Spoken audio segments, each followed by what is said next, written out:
കഴിഞ്ഞ സാമ്പത്തിക വർഷത്തെ പദ്ധതി വിഹിതത്തിൽ നിന്നും ഏകദേശം 1,60 ലക്ഷം രൂപയുടെ വികസന ഫണ്ടുകൾ നഷ്ടപ്പെടുത്തിയെന്നാരോപിച്ച് മാറാക്കര ഗ്രാമപഞ്ചായത്തിലെ UDF ഭരണസമിതിക്കെതിരെ പ്രതിപക്ഷ അംഗങ്ങൾ പഞ്ചായത്ത് ഭരണസമിതി യോഗത്തിൽ നിന്നും ഇറങ്ങിപ്പോയി പ്രതിഷേധിച്ചു.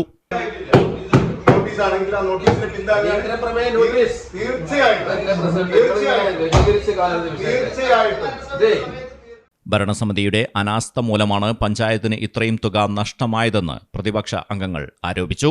വികസന മുരടിപ്പ് നേരിടുന്ന മാറാക്കര പഞ്ചായത്തിലെ ജനങ്ങളോട് UDF ഭരണസമിതി കടുത്ത വഞ്ചനയാണ് കാട്ടിയതെന്നും വികസന പ്രവർത്തനങ്ങളിൽ വ്യാപകമായ അഴിമതിയും ക്രമക്കേടുകളും നടക്കുന്നുണ്ടെന്നും അവർ ആരോപിച്ചു.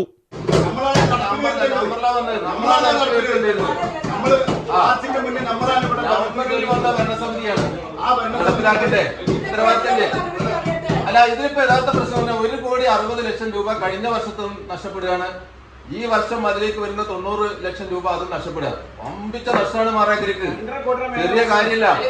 2.5 കോടിയിലേറെ രൂപയുടെ വലിയ നഷ്ടം മാറാക്കരയ്ക്ക് വരുത്തി വെച്ച ആ അലംഭാവത്തിനെതിരെ അലംഭാവമുള്ള ഭരണസമിതി രാജിവെക്കല്ലേ വേണ്ടത്? അത് രാജിവെക്കാണ് വേണ്ടത്. ഇതിനകത്ത് ഇരിക്കേണ്ട ആവശ്യം എന്തിനാണ്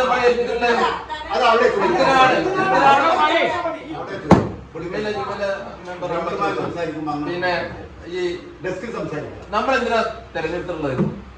22ാം വാർഡിൽ നിന്ന് എന്നെ തെരഞ്ഞെടുത്തത് ഈ പഞ്ചായത്തിന്റെ ആ വാർഡിന്റെയും സുസ്ഥിരമായ വികസനത്തിനും അതേപോലെ തന്നെ പിന്നെ ആത്മാർത്ഥമായി ആ വാർഡിന്റെ വികസന പ്രവർത്തനങ്ങൾക്കും നാടിന്റെ പുരോഗതിക്കും വേണ്ടി പ്രവർത്തിക്കാനാണ്, ഉള്ളത് നഷ്ടപ്പെടുത്താൻ വേണ്ടിയല്ല.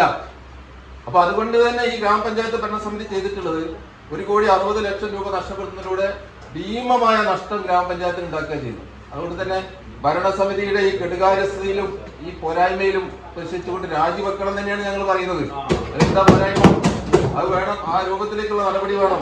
അതെന്താ പ്രസിഡന്റിനെ നീ പറയണേ പറയേ. ഈ വിഷയത്തിൽ പഞ്ചായത്ത് അംഗം KP നാരായണൻ അവതരിപ്പിച്ച അടിയന്തര പ്രമേയത്തിന് അവതരണാനുമതി നിഷേധിച്ചതിൽ പ്രതിഷേധിച്ചാണ് പ്രതിപക്ഷ അംഗങ്ങൾ യോഗത്തിൽ നിന്നും മുദ്രാവാക്യം വിളിച്ച് ബഹിഷ്കരിച്ചത്.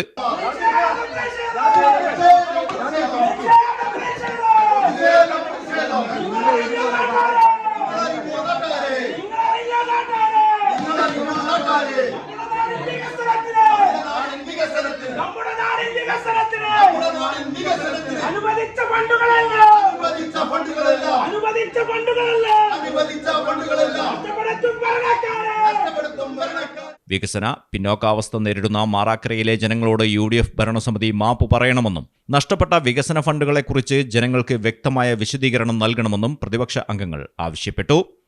ഇവരെ സംബന്ധിച്ചിടത്തോളം അതിനൊന്നും അവർക്ക് യാതൊരു മറുപടിയില്ല. ഇവിടെ കോൺട്രാക്ടർമാരുമായി ബന്ധപ്പെട്ട് അവരുമായി രഹസ്യ കരാറുണ്ടാക്കി ഈ സംഖ്യയൊക്കെ നഷ്ടപ്പെടുത്തുകയും എടുക്കുന്ന പ്രവർത്തനങ്ങൾ പോലും പിന്നെ പഞ്ചായത്തിന് നഷ്ടം വരുന്ന രൂപത്തിലേക്ക് കാര്യങ്ങൾ നീക്കുകയും ചെയ്യാണ്. വലിയ ഗുരുതരമായ അഴിമതിയാണ് ഇതുമായി ബന്ധപ്പെട്ടുകൊണ്ടുള്ളത്.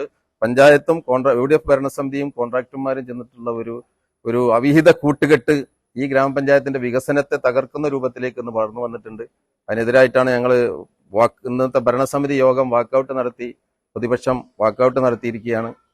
ഇപ്പൊ 2.5 കോടി വെച്ച് കഴിഞ്ഞാൽ കഴിഞ്ഞ കുറിക്കത്തെ 1,60 ലക്ഷം രൂപ ഒഴിവാക്കി 90 ലക്ഷം രൂപയുടെ വർക്കാണ് ഈ 26-27 വർഷ കാലഘട്ടത്തിൽ നടക്കാൻ കഴിയുള്ളൂ. അത് ആർക്കാണ് നഷ്ടപ്പെട്ടത്? ഇവിടുത്തെ പൊതുസമൂഹത്തിന്റെ നികുതി പണമാണ് നഷ്ടപ്പെടുത്തിയത്. അതിന് ആരോട് മറുപടി പറയും? രാജിവെക്കണം എന്ന് പറഞ്ഞാൽ തമാശയല്ല, രാജിവെക്കണം. ഈ സംഗതിക്ക് കഴിയില്ല എന്നുണ്ടെങ്കിൽ നാരായണ മെമ്പർ പറഞ്ഞ പോലെ തന്നെ ഈ ആളുകൾ രാജിവെച്ച് പുറത്തുപോയി. ഞങ്ങൾ വേണമെന്നല്ല പറയുന്നത്, അടുത്ത ഭരണസമിതിയിൽ കഴിവുള്ളവരെ അതിന്റെ മുന്നിൽ നിർത്തി ഈ പദ്ധതികളോട് വിനിയോഗിക്കപ്പെടുത്തും. News bureau, Kadampuzha.